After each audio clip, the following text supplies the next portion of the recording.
I find it quite emotional standing here. I'm sure many of you do as well. And there'll be many people on the island and all across the world whose thoughts are here this evening. And that time 45 years ago, which for many of them is etched into their memories. For those of you who were in that inferno during or after, or had loved ones lost in there, it must have taken unimaginable courage to come here this evening. And I think it's true of anyone, certainly many of you here who can relate to trauma, especially one where lives were lost, that you never forget it. And that evening is still clear in our minds. I can remember vividly 45 years ago standing up there on the cliffs where Steve Hislop's statue is now, looking down at this site, watching in total disbelief as Summerland was burning. As I stood there, I knew the chances were there'd be people who at that very moment would be unable to make their escape from that inferno quickly enough.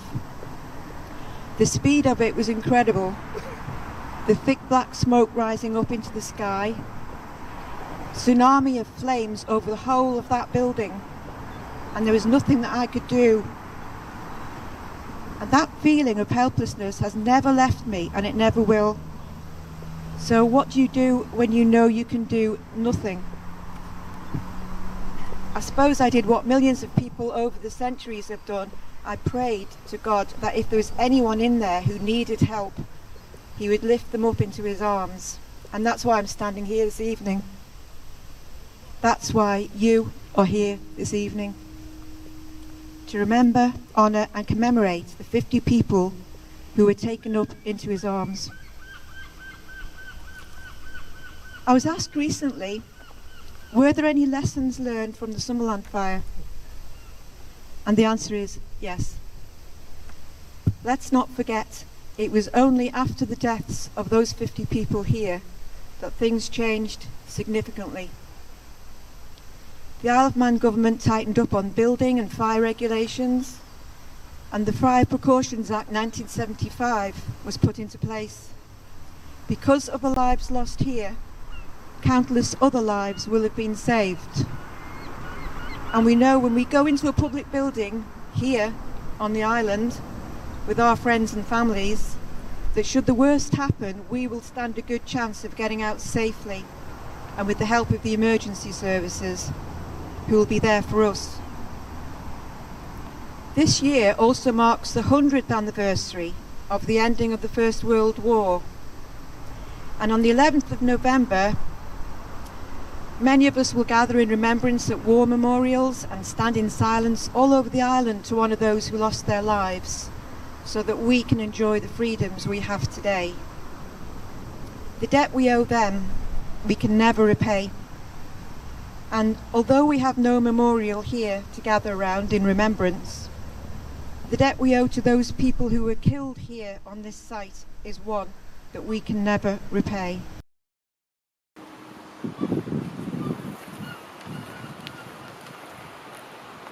So what else was learned?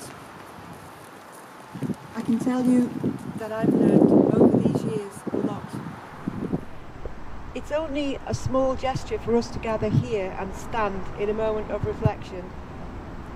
But that doesn't convey the colossal impact of what the survivors, the families of the victims, have had to deal with over these 45 years. Many of you will know at first hand the devastation of that impact.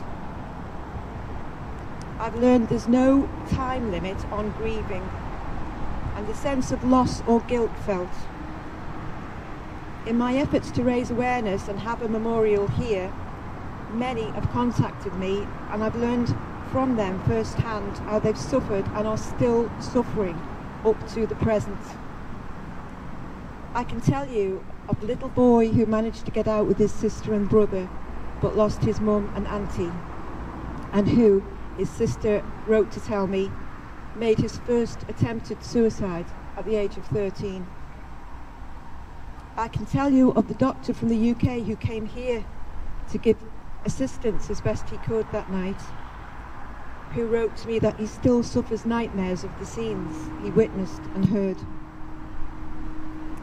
I can tell you of the sister who waited in vain all night in a hotel for her brother and his friend, aged 17, to come back from a game of pool, and has since suffered severe post-traumatic stress and depression. I've learned from people who tell me how there were kids back then who were in the play area when the attendant left to find out what was going on, only for whatever reason was unable to get back. So they were left on the rides, unable to get off, until adults there got them to jump and caught them before making their escape through the doors at the back, but not before witnessing scenes which they still have to deal with today.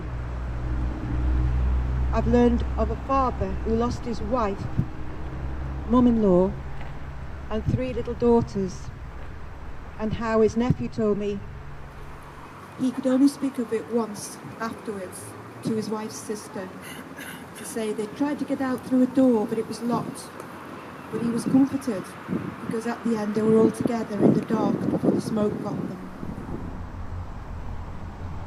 I can tell you of these accounts and so many more that people have told me, which have kept me awake for many, many nights. Not for reasons of attention-grabbing headlines or sensationalism, but because it's important for people with other agendas to realise that this is the reality. There's no moving on and line to be drawn under the Summerland fire. It's still an open wound in the hearts and minds of so many people, just as this derelict site is still here like an open wound. So how do we address it? How do we, as an island nation, do justice to and honour and commemorate all of that loss and suffering which is still going on? Well, here we are. This is all we have. This is our commemoration on this site, which is now the only tangible link with the devastation of that fire 45 years ago.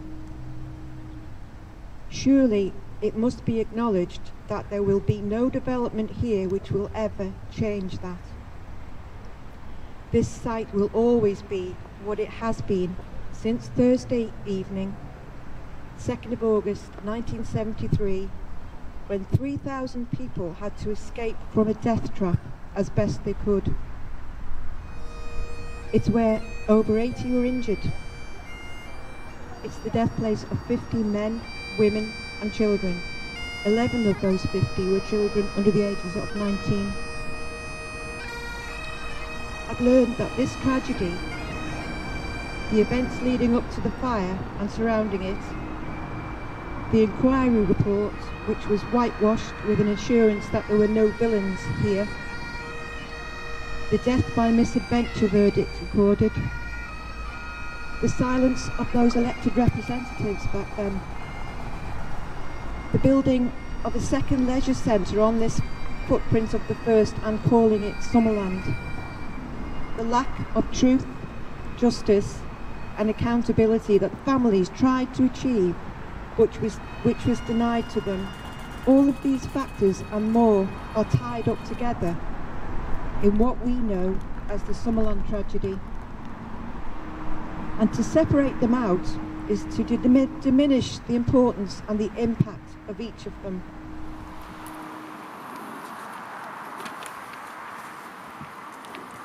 It could be that this is the only time we'll get to stand here in remembrance. This prime development site, proudly proclaimed on that board, is out for tender from prospective purchasers. In all probability, we won't get to know who they are or what the successful development is until after the deal has been done. It could be that next year we'll again be on that side of the prom, where we've held this commemoration at 7 o'clock for the past 4 years.